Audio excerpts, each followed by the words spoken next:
So Donald Trump, I believe yesterday, put out a statement on Truth Social attacking his former press secretary, Kayleigh McEnany. And let me read it first and we'll explain the context here.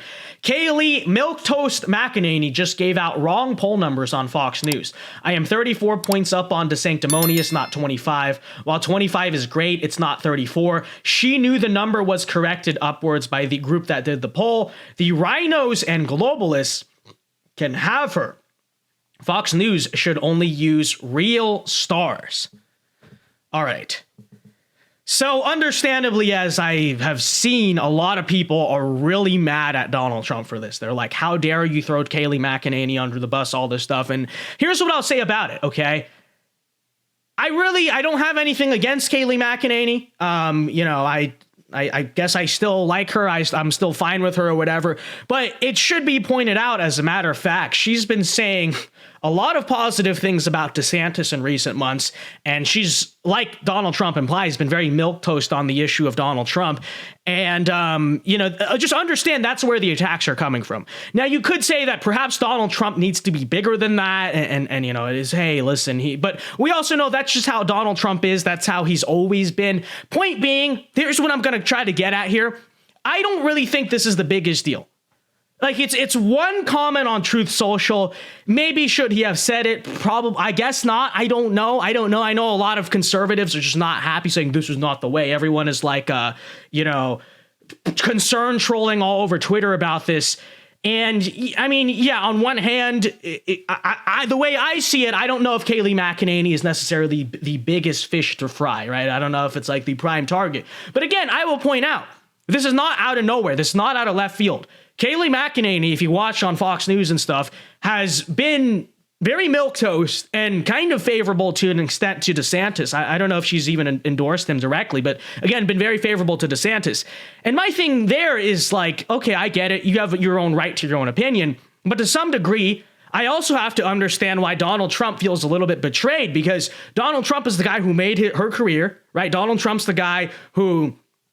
The only reason we know who Kayleigh McEnany is because, first of all, she was press secretary of his political team. And then, obviously, as we all know her for, right, press secretary of the White House. And that's where she made her claim to fame. And then now here she is out here, won't really endorse Trump, very milquetoast on the issue. It is what it is. She's entitled to her opinion, whatever. Again, I'm not necessarily saying I think that Donald Trump should even waste time on someone like Kayleigh McEnany, nor do I personally despise her by any means. But all I'm trying to get at here is I just feel like the majority of conservative Twitter have been completely overreacting to this. This is totally unhinged. He's lost his mind, this and that, blah, blah, blah. It's, what it reminds me a lot of? Some of the behavior I see, and it just feels like every time Donald Trump does something these days, in one way or another, this just will tend to happen from certain crowds. It just reminds me of how, like, liberals and Democrats were during 2019. Like, everything he did, Trump derangement syndrome. I can't believe he did this. Oh, no. It's like, is it really a big deal? Could you argue maybe he just shouldn't have said anything? Fine, I guess, whatever. But does it really matter? Is it that consequential? It's one Truth Social post in the grand scheme of things. I don't think it's a means to freak out. I'm not looking at this like, oh, can't believe Donald Trump did this, blah, blah, blah. So I would say to the people who think this is such a big deal and are just hammering this home, like, to a degree, get a life. It's not that big of a deal. It really isn't. It really isn't. And by the way, people act like he was so brutal to her here, right? He could have said a lot more. We've heard Donald Trump levy certain attacks against people. He certainly could have said a lot worse than this. It's just like, oh, she's milquetoast or whatever, which, as a matter of fact, on the issue of Trump DeSantis, she arguably is, right? Again, not really like taking a side. I don't hate the woman or anything. I'm just pointing out. I just think in the grand scheme of things, it's not a big deal. It's not really something to be so ridiculously pissed about. Okay, but that is the Donald Trump, Kayleigh McEnany thing. In better news regarding Donald Trump, we have to talk about this. So he also announced yesterday that he now wants to have an executive order on day one that would ban birthright citizenship automatically for illegal immigrants. Okay. And what we're basically talking about here is if you ever heard of it, the anchor baby phenomenon, right? What people will very often do is they'll come to the United States illegally, or they'll come here on a tourist visa, right? They'll say they're here for vacation, overstay the visa, and they'll give birth to their child in the United States. Reason why? It's called an anchor baby, right? Because as we are currently applying the law, that grants automatic U.S. citizenship. It is the number one abuse of this immigration system I think that currently exists today. It's part of the reason we have such a problem in our country is people keep abusing the system, doing this anchor baby thing. And Donald Trump, thankfully, we love to see it, is planning to scrap birthright U.S. citizenship for illegal immigrants. Okay. Now, what we have to point out, though, is we have to debunk and fact check the big lie around this, which is this violates the 14th Amendment, right? Because we say, though, the 14th Amendment of the Constitution includes birthright citizenship. As you see from this headline right here, even the journalists themselves are saying this revokes a right enshrined in the 14th Amendment during anti-immigrant tirade on social media. And let's address that, okay? Let's do a little fact check here tonight so that way we can be 100% clear. Birthright citizenship, quote unquote, is not a guaranteed aspect of the 14th Amendment, at least not for illegal immigrants, okay? So listen up, kids. Share this with anyone who doesn't know or has misconceptions about all of this. Birthright citizenship does not and never has applied to illegal immigrants and foreign nationals, and that is simply a misinterpretation of our own laws in this country that our government has allowed that to happen. And, you know, we can go back to a lot of different evidence for this, but there's a Heritage Foundation article I'm basically going to read from that explains it. Because not only when you look at the original debates and the original congressional discussion during the 14th Amendment, you know, getting ratified and all that in Congress, this was literally discussed. And the adopters of the 14th Amendment said, no, listen, to clarify, this does not apply to foreign nationals. And there are a number of Supreme Court cases throughout the 1800s and I believe the 1900s that also back this up. And so this is from the Heritage Foundation article called Birthright Citizenship, a Fundamental Misunderstanding of the 14th Amendment. We will provide you here these receipts. So, all right, so first and foremost, the history of the 14th Amendment. First of all, Senator Leemum Trumbull, a key figure in the adoption of the 14th Amendment, specifically said, so this is like, you know, we want to talk about originalism. This was what Congress was talking about at the time they were passing it. He said that, quote, the clause in the 14th Amendment that says subject to the jurisdiction of the United States includes not owing allegiance to any other country. In other words, if you are a foreign national, you are not protected with the birthright citizenship thing by the 14th Amendment. And you want to say, oh, but that's just Congress. Who cares? Well, how do you know, right? It's still, maybe they miswrote it. Well, let's look at the Supreme Court record on this very issue. So, again, this is from Heritage Foundation, the information here.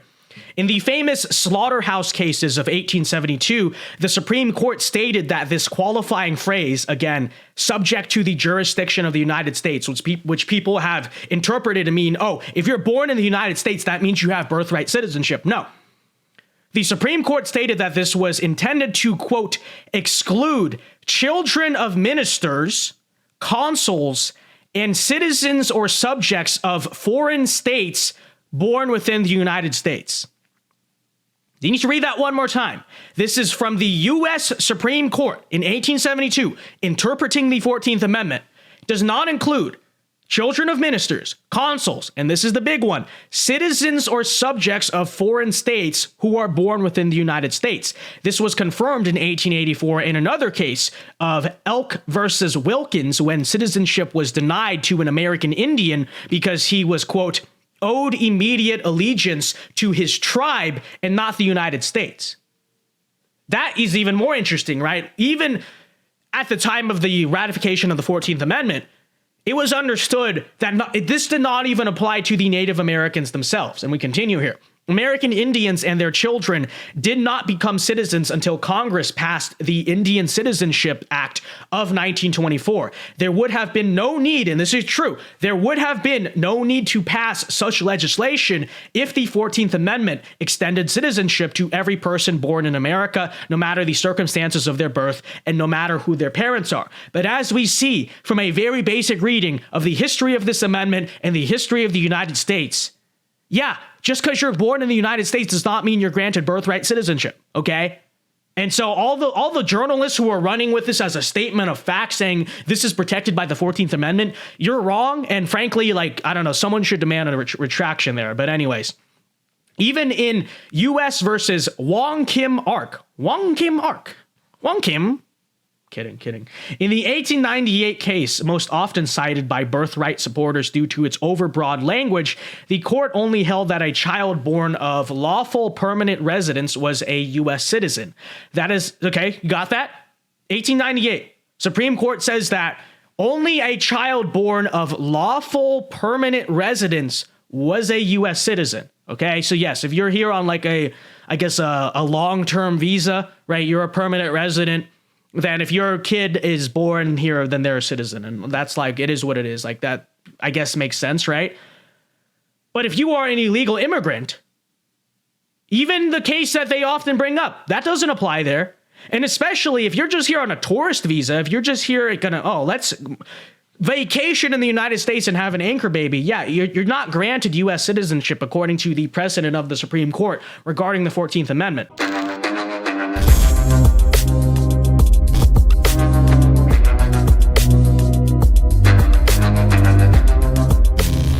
Hey guys, Vince Dao here. Hope you enjoyed that clip from the Vince Dao Show. If you did, be sure to leave a like and subscribe if you are new to the channel. And be sure to check out the Vince Dao Show live every weeknight here on this channel at 8 p.m. Eastern Time. It is a great show. Many are saying this. So leave a like, check out our other clips, and be sure to check out the show. Yeah. God bless.